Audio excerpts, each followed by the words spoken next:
Deməli, ayın 20-si maşını almışam.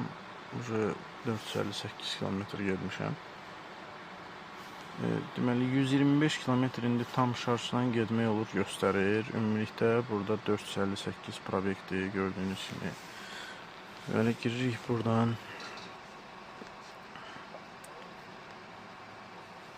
Seçirik bu. Yəni tam elektrikdə. Rus demişkən принудительно. Bu isə komfort rejimdir, bu ekonom rejimdir. Komfort rejim tam yetərli olur məncə. Mənim üçün məsəl üçün elə yetərlidir. Və ən sonda sizə göstərəcəm nə qədər kilometr getmişəm və maksimum dərəcədə çalışacağam daha ekonomik olsun.